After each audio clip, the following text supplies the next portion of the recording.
Halo guys, Tak bosan-bosannya saya meminta maaf kepada kalian, karena saya masih banyak sekali kekurangannya. Dari pengucapan bahasa Inggris sampai cara berbicara yang belepotan. Saya sadar diri bahwa saya tak pandai berbicara lancar, namun saya akan berusaha semampu saya. Di video kali ini saya akan merangkum alur cerita film King Arthur, Legend of the Sword, yang dirilis tahun 2017 dan disutradarai oleh Guy Ritchie. Dibintangi oleh Charlie Hunnam sebagai Arthur ya, peran utamanya, yang sebelumnya jadi pilot Jaeger di film Pacific Rim. Dia lagi, ya guys ya. Film ini berkisah pada zaman kerajaan Inggris yang pada saat itu manusia dan penyihir hidup berdampingan. Lalu muncullah penyihir jahat yaitu Modred dengan mengendari gajah raksasa dan para pasukannya berhasil menjebol benteng pertahanan Camelot. Raja Pendragon sebagai pemimpin kerajaan Camelot disarankan oleh adiknya yaitu Vortigern untuk menyerah karena Modred ini terlalu kuat. Namun Raja Pendragon tetap akan melawannya dengan pedang Excalibur, pedang dengan kekuatan luar biasa. Raja Pendragon pun berhasil menyusup ke sarang Modred dan akan memenggal kepalanya. Dan untuk Bite Dever sebagai jenderal bertugas menahan para pasukan Modred. Akhirnya Raja Pendragon berhasil mengalahkan penyihir Modred dengan pedang Excalibur. Pada saat itu juga gajah raksasa meronta-ronta, kesadarannya kembali normal yang sebelumnya dikendalikan oleh Modred. Namun dengan kemenangan Raja Pendragon, sang adik Vortigern merasa iri karena tak bisa memiliki pedang Excalibur tersebut. Pada malam hari, Vortigern yang ternyata punya rencana buruk dan menginginkan tahta kerajaan akan mengatur kudeta dan mengorbankan sang istri si Elsa kepada Paridhak untuk menjadi kesatria setan. Jadi semacam penumbalan agar si Vortigern ini menjadi kesatria setan untuk membunuh Raja Pendragon. Pendragon yang mengetahui rencana Vortigern segera membawa Igraine, istrinya dan anaknya si Arthur pergi dari kerajaan. Dibawalah Elsa ke tempat penumbalan. Di sini Vortigern sebenarnya nggak tega mengorbankan istri yang sangat ia sayangi. Namun demi tahta, Vortigern rela melakukannya. Elsa pun ditusuk dengan pedang khusus dan mayatnya diberikan kepada Paridhak, penghuni tempat tersebut. Pada saat Pendragon dan istrinya akan menumpangi perahu, datanglah Vortigern yang sudah menjadi kesatria setan. Di sini Igraine, istrinya Pendragon, mati ditombak oleh kesatria setan. Di sini tak diperlihatkan kejadian selanjutnya, apakah Pendragon mengalahkan Vortigern atau malah Vortigern yang mengalahkan Pendragon. Kita langsung saja diperlihatkan Arthur yang masih kecil sendirian di dalam perahu mengikuti arus sungai, dan sesampainya di Londonium, Arthur ditemukan oleh para wanita pelacur yang sedang mencuci. Si Arthur ini bakal diadopsi para wanita-wanita tersebut. Dan terlihat Vortigern yang kini menjadi rajanya menggantikan Pendragon. Sudah pasti Pendragon mati di tangannya. Tumbuh di lingkungan yang keras membuat Arthur menjadi seorang berandalan dan petarung yang hebat, mencopet, berkelahi, dan menipeng. Namun si Arthur ini hobi sekali ngumpulin uang. Saat remaja, Arthur belajar bela diri kepada Georgie, guru kungfu di desanya.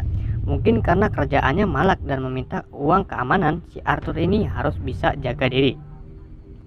Arthur pun tumbuh dewasa, tapi dari dulu ia sering bermimpi seorang wanita yang dibunuh. Namun karena waktu kejadian Arthur masih kecil, Arthur tak bisa mengingatnya bahwa yang di dalam mimpi tersebut adalah ibu dan ayah. Jadi Arthur nggak tahu siapa di mimpi tersebut. Dan terlihat air sungai di sekeliling kastil Camelot tiba-tiba surut yang menandakan pewaris kerajaan yang sebenarnya akan kembali, yaitu Arthur. Benar saja, dengan surutnya air membuat pedang Excalibur terlihat namun tertancap batu, dan tak ada yang bisa mencabutnya selain Arthur sendiri. Nah, kok pedangnya ada di situ dan tertancap batu? Tunggu guys, kalian harus tonton sampai habis biar paham. Vortigern yang khawatir akan dikalahkan oleh anaknya Pendragon mendatangi Paridhak untuk meminta bantuan. Kali ini Vortigern meminta kepada Paridhak agar menjadi kesatria setan yang lebih kuat lagi dari sebelumnya. Namun harus ada tumbal terlebih dahulu. Sudah pasti anaknya Vortigern akan menjadi tumbalnya, yang bernama Cynthia. Arthur yang habis menyelamatkan Luxi dari kekerasan Viking. Si Luxi ini yang merawat Arthur dari kecil. Tiba-tiba mereka kedatangan Black Light yang dipimpin Sarsan Jack. Black Light ini antek-anteknya Raja Vortigern. Jack mencari pemberontak yang bersembunyi di tempat ini. Pemberontak tersebut berdarah karena terkena busur panah. Arthur pun melihat orang yang dimaksud Jack. Ia bersembunyi di balik dinding dan menangkapnya. Akhirnya pemberontak tersebut tertangkap. Lalu Arthur bersama dua temannya, Blackleg dan Whitestick, diinterogasi oleh Jack, dimintai keterangan tentang masalah Luxi dan Viking. Jadi si Arthur ini sudah merampas Viking karena Viking menyewa para pelacur namun tak mau membayarnya. Akhirnya Arthur turun tangan dan merampas uang Viking. Namun ternyata Viking ini di bawah perlindungan sang raja yang bakal menjadi masalah bagi Arthur. Malamnya saat Arthur tertidur, ia kembali mimpi buruk. Namun Beck datang membangunkannya karena pasukan Black Light akan menangkap si Arthur. Mungkin Viking ini mengadu kepada raja agar si Arthur ditangkap. Saat Arthur mencoba kabur, ia tertangkap oleh pasukan Black Light yang menunggu di gang. Mengetahui si Arthur ini belum mencoba mencabut pedang Excalibur, akhirnya Arthur dibawa ke Camelot. Ternyata Raja Vortigern mengumpulkan para pemuda yang seumuran Arthur untuk mencabut pedang tersebut. Karena Arthur ini orangnya tak sabaran, dengan belagunya ia maju terlebih dahulu dan akan mencoba mencabut pedang Excalibur. Nah, di sini ada David Beckham berperan sebagai trigger, mempersilahkan Arthur untuk mencobanya. Saat tangan kanan Arthur memegang pedang tersebut, Arthur merasa aneh, seperti merasakan tegangan. Lalu Trigger menyuruhnya untuk menggunakan kedua tangannya, dan Arthur berhasil mencabut pedang Excalibur, membuat semua orang tercengang. Namun Arthur jatuh pingsan. Mungkin Arthur belum bisa mengendalikan pedang Excalibur tersebut.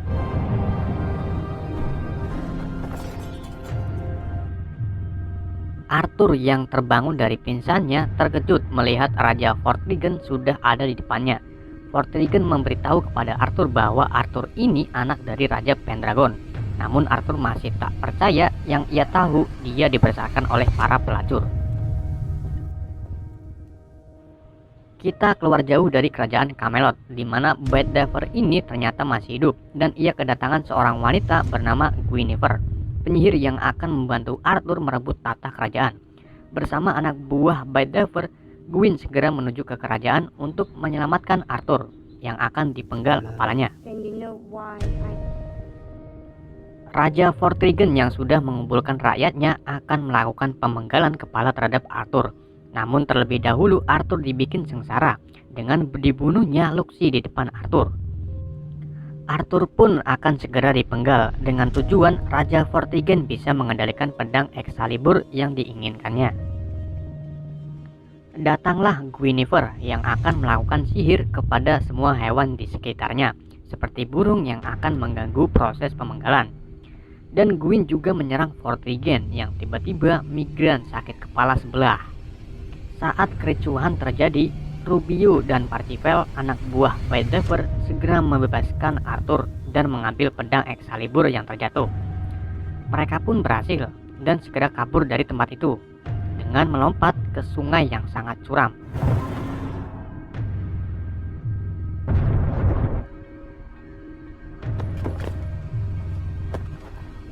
Dibawalah Arthur ke tempat persembunyian Bedivere.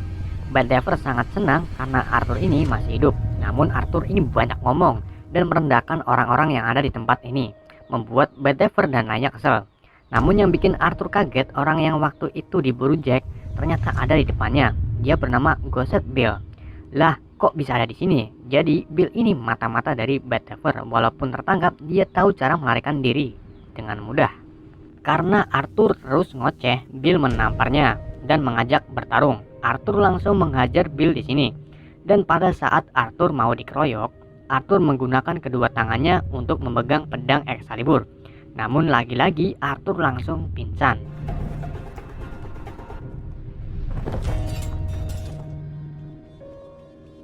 Ternyata Arthur ini menolak pedang Excalibur, tapi pedang tersebut tak menolak Arthur. Jadi harus menyatu terlebih dahulu antara Arthur dan pedang Excalibur agar bisa mengendalikannya. Dibawalah Arthur ke tanah kegelapan. di mana tempat tersebut ada hubungan erat dengan pedang Excalibur. Arthur disuruh memasuki dunia lain sendirian, dan banyak sekali rintangannya, dari ular, kelelawar, dan weruk ukuran jumbo menyerang Arthur. Pada saat Arthur sampai di tempat tujuan, didatangi oleh para serigala yang akan menyerang. Arthur pun segera melakukan penyatuan antara dia dan pedang Excalibur dengan cara meletakkan pedang tersebut ke batu yang sudah ada bekas pedang itu. Mungkin pedang itu dibuat di sini, guys. Saat proses penyatuan, Arthur diperlihatkan kejadian di mana ayahnya bertarung dengan Vortigern. Namun sang ayah kalah, tapi pedang tersebut tak jatuh ke tangan Vortigern.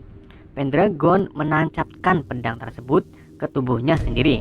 Lalu Pendragon berubah menjadi batu dan tenggelam ke dasar danau atau sungai. Nah, ini asal-usul pedang yang tertancap batu. Ternyata batu tersebut adalah Pendragon. Lalu Arthur pun kembali ke dunianya lagi. Saat di perjalanan pulang, Arthur menanyakan kepada Guinevere di mana kaum penyihir yang lain. Lalu Gwyn menceritakannya penyihir yang lain dibunuh oleh pamanmu, yaitu Vortigern.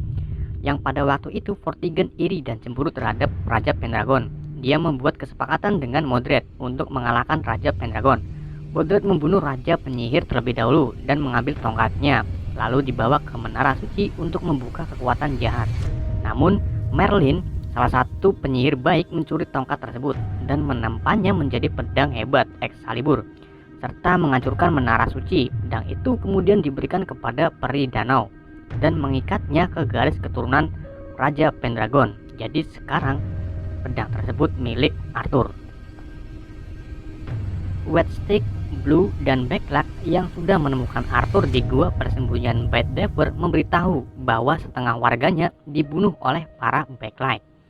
Untuk para gadis kabur bersama Stick dan Beck. Mengetahui hal itu, Arthur berniat balas dendam dan akan membunuh Vortigern. Namun mereka harus merencanakannya terlebih dahulu. Pada saat itu juga Maggie datang, salah satu wanita yang tinggal di kerajaan, memberitahu Vortigern akan mengunjungi Londonium untuk bertemu para baron. Mereka pun segera merencanakan pembunuhan terhadap Vortigern. Uji coba Bil memanah dilakukan dan sepertinya akan berjalan mulus. Saat Vortigern dan para Blacklock tiba di Londonium, ternyata Vortigern ini sudah mengetahui bahwa dirinya akan dibunuh. Maka dari itu Vortigern tetap berada di dalam kapalnya bersama Maggie yang ketahuan bersekongkol dengan Bad Dever. Jadi yang keluar bukan Vortigern, namun salah satu prajurit yang menyamar jadi raja. Arthur yang mengetahui ada hal yang tak beres menahan Bill untuk tidak memanah. Namun Bill tetap akan memanah, tapi bukan raja palsu, melainkan Mercia, komandan Blacklight. Keberadaan mereka pun diketahui. Mereka dikejar oleh pasukan Blacklight. Di sini Beck, temannya Arthur, tertusuk saat menahan pasukan Blacklight. Beck menyuruh Arthur meninggalkannya. Arthur dan yang lainnya akan memasuki tempat Georgie, guru kungfu Arthur. Di sini Rubio terluka dan mengorbankan dirinya untuk teman-temannya. Rubio pun tertangkap. Saat Arthur dan lainnya masuk ke markas latihan Georgie, di sini Arthur menyuruh Bill, Bad Dever, dan Georgie masuk terlebih dahulu ke ruang bawah tanah. Namun mereka tak mau, mereka malah akan melawan para Blacklight yang sudah mengepung. Peperangan pun terjadi. Arthur yang tak tega melihat teman seperguruannya mati demi dirinya, dan yang paling buat si Arthur ini marah, Blacklight menyandra si Guinevere. Dan akhirnya si Arthur memutuskan untuk menggunakan pedang Excalibur yang dibawanya. Alhasil Arthur pertama kalinya menggunakan pedang tersebut dengan kekuatannya dan menghabisi semua para Blacklight. Teman-temannya pun melongo dan terkesan kepada Arthur yang baru pertama kalinya mengamuk pakai pedang Excalibur. Blue yang bersama rombongan Arthur kehilangan ayahnya, yaitu Beck. Jadi Blue ini anak dari Blacklight. Blue pun lari dan mencari ayahnya. Ternyata Beck ini sudah bersama Vortigern yang bakal membunuhnya. Karena Beck ini teman dekat Arthur. Blue pun datang, namun sang ayah terbunuh oleh Vortigern di hadapannya, membuat Blue berteriak dan Arthur pun datang segera membawa Blue kabur dari Vortigern dan Blacklight. Dan untuk Rubio, dia belum mati, dia tertangkap dan dipenjara oleh Vortigern. Keesokan harinya Arthur berniat akan menyerang Vortigern kembali. Kali ini dia ingin langsung bertarung melawan Vortigern. Saat Arthur dan kelompoknya kembali ke gua, terlihat sudah banyak sekali mayat bergeletakan. Ternyata itu perbuatan John, jenderal dari pasukan Blacklight, yang membunuh semua isi gua kecuali Blue dan penyihir Guinevere yang sedang berada di kerajaan. Di sini ada pertukaran, jadi jika ingin Guinevere dan Blue kembali, ditukar dengan pedang Excalibur dan Arthur. Namun terlebih dahulu Bite Devon menukarkan pedang dengan Guinevere. Untuk Blue, Arthur sendiri yang akan menyerahkan diri nanti besok. Astaga.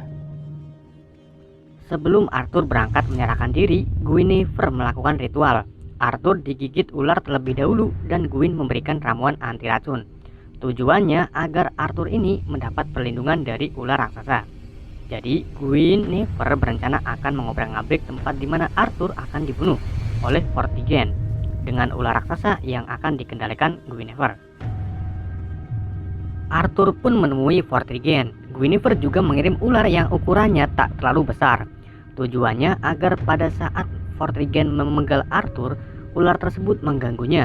Benar saja, saat Vortigern akan memenggal, ular tersebut datang, namun bukan itu ular raksasanya. Itu hanya pengalihan saja. Dan ular yang sebenarnya datang dengan ukuran yang sangat besar. Semuanya dimakan oleh ular raksasa tersebut, kecuali Arthur.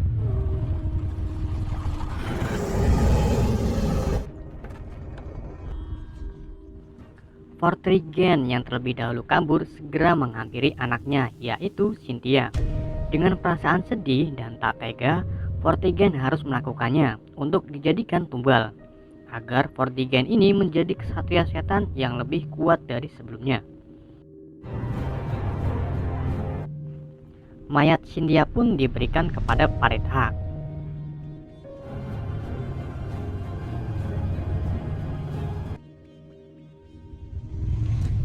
Lalu Arthur memasuki menara suci yang dulu hancur namun kini dibangun lagi oleh Vortigern. Di sini Vortigern sudah menjadi kesatria setan yang akan melawan Arthur. Mereka pun bertarung.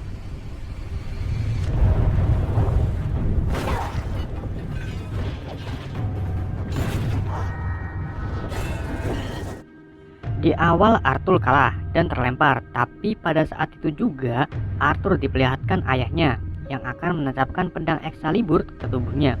Namun di sini Arthur memegang pedang tersebut. Pendragon pun bilang, "Ambillah, pedang itu milikmu." Seketika itu juga Arthur bangkit, dan kerennya lagi Arthur bisa mengulang kejadian sebelum kesatria setan itu melemparnya. Dan Arthur pun jauh lebih kuat dari kesatria setan tersebut. Dengan mudahnya Arthur mengalahkan Vortigern. Di sini Arthur memberkati pamannya dengan mencium tangan Vortigern yang baru mati. Film ini ditutup dengan Arthur yang baru diresmikan menjadi raja. Film pun berakhir. Oke, terima kasih buat kalian yang sudah support channel YND. Untuk film Pacific Rim 2, saya rasa nanti, karena tak wajar jika langsung bahas film Pacific Rim 2. Saya bakal kasih jeda ya. Dan untuk hikmah dari film King Arthur ini, jangan pernah mengambil hak orang lain dengan cara kekerasan. Karena pastinya akan ada karma di balik itu semua. Seperti Vortigern ini yang digebukin sama Arthur sampai mati. Oke, sekian dari saya. Wassalamualaikum warahmatullahi wabarakatuh.